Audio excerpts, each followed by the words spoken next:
Challenge with that is the thought that you keep thinking over and over again becomes a belief.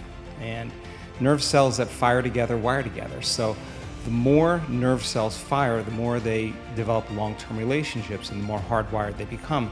The more hardwired they become, the more automatic they are. The more automatic they are, the more unconscious they become.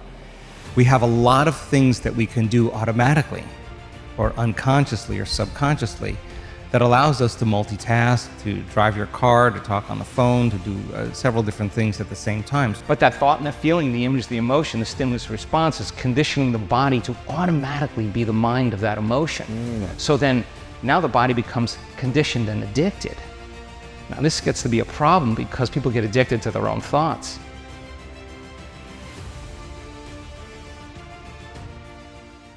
Think of a memory, a painful memory, and we can hold on to that thought, or we can think about something we're worried about in the future that hasn't happened, may never happen. We could pick some worst case scenario and obsess about it. And we can obsess about it, and just the thought alone could create an emotion that could make us sick. Is that what I'm hearing? Yeah, because that thought, when you're seeing that thought in your mind or remembering that image, it's the image and the emotion, it's the thought and the feeling, it's the stimulus and response that's immediately conditioning the body into that state of imbalance. So it's a scientific fact that the long-term effects of the hormones of stress push the genetic buttons and create disease. If you can turn on that stress response just by thought alone, your thoughts are literally going to make you sick. Okay, crazy. So that's the greatest example of the mind-body connection. So the next fundamental question is, okay, if our thoughts could make us sick, is it possible that my thoughts could make me well? Well, if that's the case, then I'm going to have to manage my attention, and I'm going to have to manage my energy, because where I place my attention is where I place my energy. And I'm going to have to inhibit that thought that has conditioned the body to subconsciously be the mind of that emotion.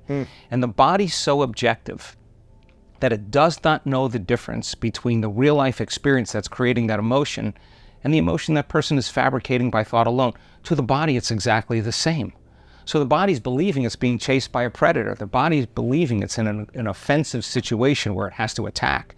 The body's believing it's constantly needing to be ready, and it's constantly out of homeostasis, it's constantly out of balance. It's in emergency, it's in fight or flight. It's a different system in the autonomic nervous system where you're stepping on the gas, where you're mobilizing enormous amounts of energy for some threat, some danger, real or imagined. But that thought and that feeling, the image, the emotion, the stimulus response is conditioning the body to automatically be the mind of that emotion. So then now the body becomes conditioned and addicted. Now this gets to be a problem because people get addicted to their own thoughts. It becomes their personality, right? It is their identity. And they become addicted to the life they don't even like because the response to the coworker, to the boss, to the ex is actually giving them a rush of energy, a rush of adrenaline, and they're associating that rush of energy with some problem or condition in their life. And now come time to change and manage your attention and manage your emotion, it's no different than breaking addiction to anything.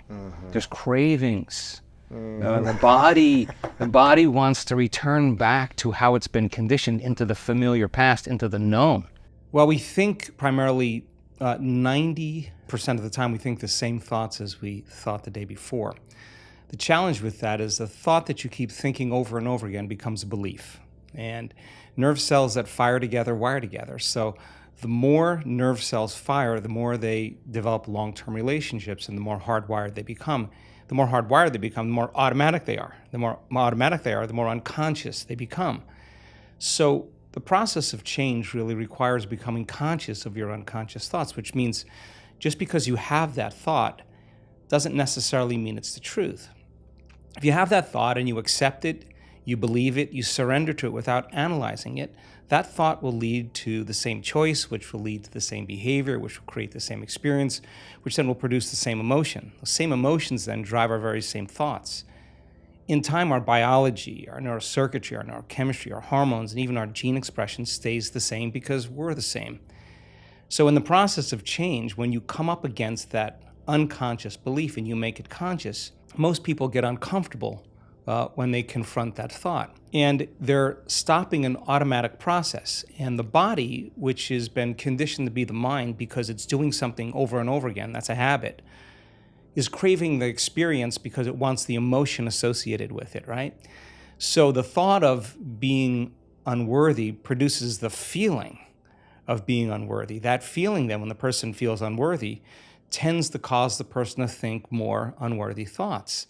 It only takes a thought and a feeling, an image of yourself and an emotion, a stimulus and response, and you can condition the body to memorize that behavior and that emotional state better than the conscious mind. So the moment we inhibit that thought, or the moment we become conscious of it and we no longer accept it, there's a biological craving that takes place in the body because the body has been conditioned to be the mind. So the body starts influencing the mind to think more corresponding thoughts equal to that feeling. So here comes the assault.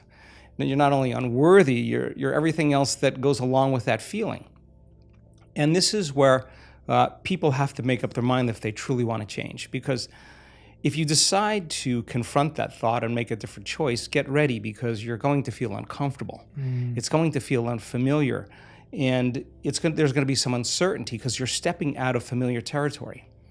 You're stepping out of the known and you're stepping into the unknown. Now, this is really when you leave the bleachers and you get on the playing field, because the brain immediately looks around in its environment to see if anything's changing because you're changing, and you see that nothing in your world is changing because you actually haven't fully changed yet. So the moment we look for evidence in our life and we don't see it, sooner or later, most people accept that thought, which leads to the same choice, which creates the same behavior, which creates the same experience, that produces the same feeling. Then they say, oh, this feels right to me. No, that feels familiar, because you've just returned back to the known self.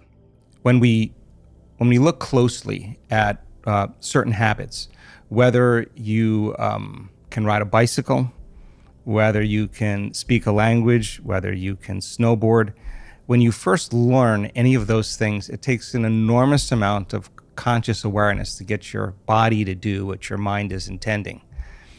But if you keep doing it over and over again, then the body begins to economize it in some way. And so we have a lot of things that we can do automatically or unconsciously or subconsciously that allows us to multitask, to drive your car, to talk on the phone, to do several different things at the same time. So a habit isn't a bad thing. They can work for you or they can work against you. The problem is if you're, as an example, complaining and blaming and making excuses and feeling sorry for yourself and judging other people, and you practice that and you get really good at whatever you practice that enough times that you're unconscious to the fact that you're doing it.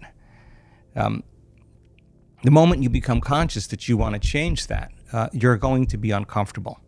It's going to feel unfamiliar. It's going to feel some degree of uncertainty. You're leaving kind of familiar known territory and you're stepping into the unknown. And so many people, when they want to change a habit, they have to be willing to be uncomfortable to do it.